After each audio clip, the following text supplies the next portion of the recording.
CBS News White House and senior foreign affairs correspondent Margaret Brennan is in for John Dickerson on Face the Nation this week and joins me now.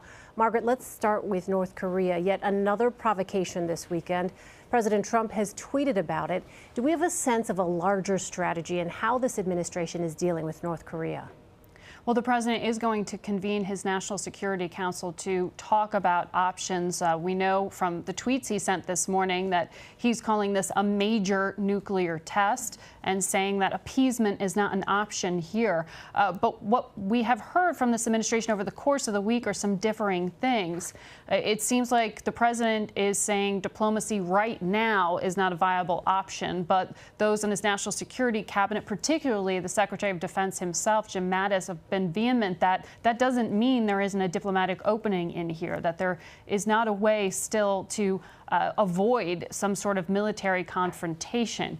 But as we talked on the show this morning with David Sanger of the New York Times and with Mike Morrell, formerly of the CIA, now here with us at CBS, there are some limited options for the administration, including some of the covert actions that perhaps they've undertaken in the past and may be able to continue to do now to try to, in some way, control the nuclear threat level. But what is clear here, as Mike Morrell told us, is that Kim Jong-un is determined to demonstrate that his nuclear capability is now a nuclear arsenal and that he can threaten the United States. And so the signals are being sent here that he wants to, if he does negotiate, do so from a position of strength.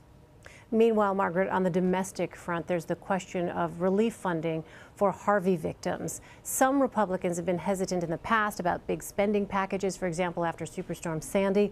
The president now wants nearly $8 billion in relief aid. Do you think this is going to be an easy sell?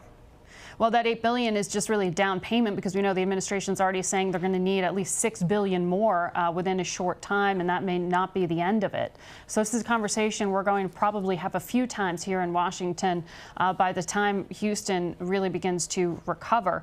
What we know is that they are gearing up to act rather quickly, at least on the House side, on that request from the White House for immediate funding relief. This is something that Democrats and Republicans seem to be at least paying lip service to and saying we can get behind it. Let's bring some of that unity we saw in Houston back to Washington and get this done. But I would suspect, and White House officials have told me, by the time that bill makes it through Capitol Hill, after the Senate gets their hands on it, you can expect a few other items to be attached to it. Immediately, remember, Congress has to act to raise the debt ceiling, keep the government funded. You may see some of those items get attached to this rather popular attempt to help out the people in Houston who've been impacted by the storm. And the White House knows very well they have a must-pass legislative vehicle in their pocket. They're going to play it for all they can. As you know, Margaret, we're also expecting a decision from President Trump Tuesday on DACA, which protects those brought to America illegally as children from deportation. What impact could that decision have? Well, we talk about goodwill in the wake of Harvey. This is something that is very emotional and has in many ways shown some divisions within the Republican Party itself as to what the president's decision should be. He campaigned on a promise of being tough on immigration, not making exceptions, but then he said he personally wants to have some heart here and has struggled with this decision as to what to do with these children of immigrants who brought them here illegally. And this deferred action, that DACA program that President Obama put in place, was a regulation. It wasn't a law. So what you're going to hear in the sense that Congress didn't get together and agree and write it. So Republicans like House Speaker Paul Ryan have said, let us take the ball from here and try to fix this, perhaps overhaul immigration, even if the president does act. But they're urging, Speaker Ryan among them, the president not to fully rescind this law. So by the time, or this regulation, I should say, so by the time we hear from the president on Tuesday, it's anyone's guess where he will end up. But the indications so far are that the White House wants to be able to perhaps split the difference here, meet the expectation of continuing to be tough on immigration, but not do so at the expense of alienating not only their own party, but also potential voters. This is something that strikes home for a lot of people.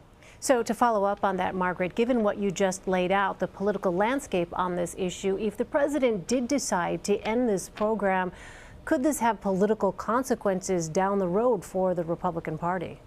Absolutely. If you talk about trying to, if the plan had been post Romney's loss in the past election that it was going to require outreach to the Hispanic community to help strengthen the Republican Party, a lot of that plan has been reversed by the Trump campaign in terms of the vow to build the wall, be very tough on immigration. This adds yet another complication to the narrative and the relationship with the Hispanic community in this country and potential voters in this country.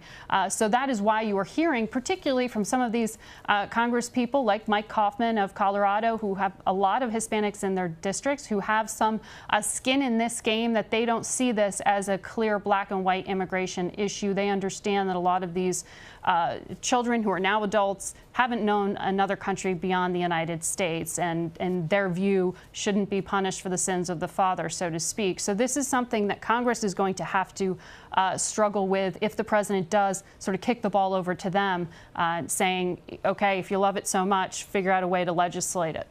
Speaking of Congress, Margaret, Senator John McCain made a point of saying recently, Congress doesn't work for President Trump, it works for the American people. What is likely to be first on Congress's agenda during the fall session?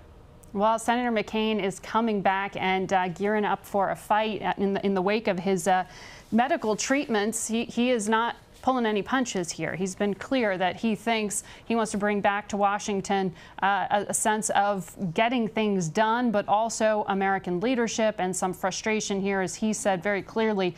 He points the finger at the President of the United States and also the lack of congressional ability to reach across the aisle. He wants to sort of right the ship in his characterization. That's easier said than done, of course, but Congress does have to act rather immediately in the 12 working days or so they have in the month of September to fund the government, raise the debt ceiling. They have to deal with this national flood insurance program that could really affect so many of the people in Houston and in those areas affected by the storm. That's going to run out, that program, by the end of the month if Congress doesn't act. There are a number of big legislative asks that have to immediately be dealt with, and that's before we get to the president's own wish list as far as tax reform. That may get pushed into October or so before we really get to see any real drafting of potential bills here. But we know the president will be out and trying to campaign for his own tax reform package and proposals here.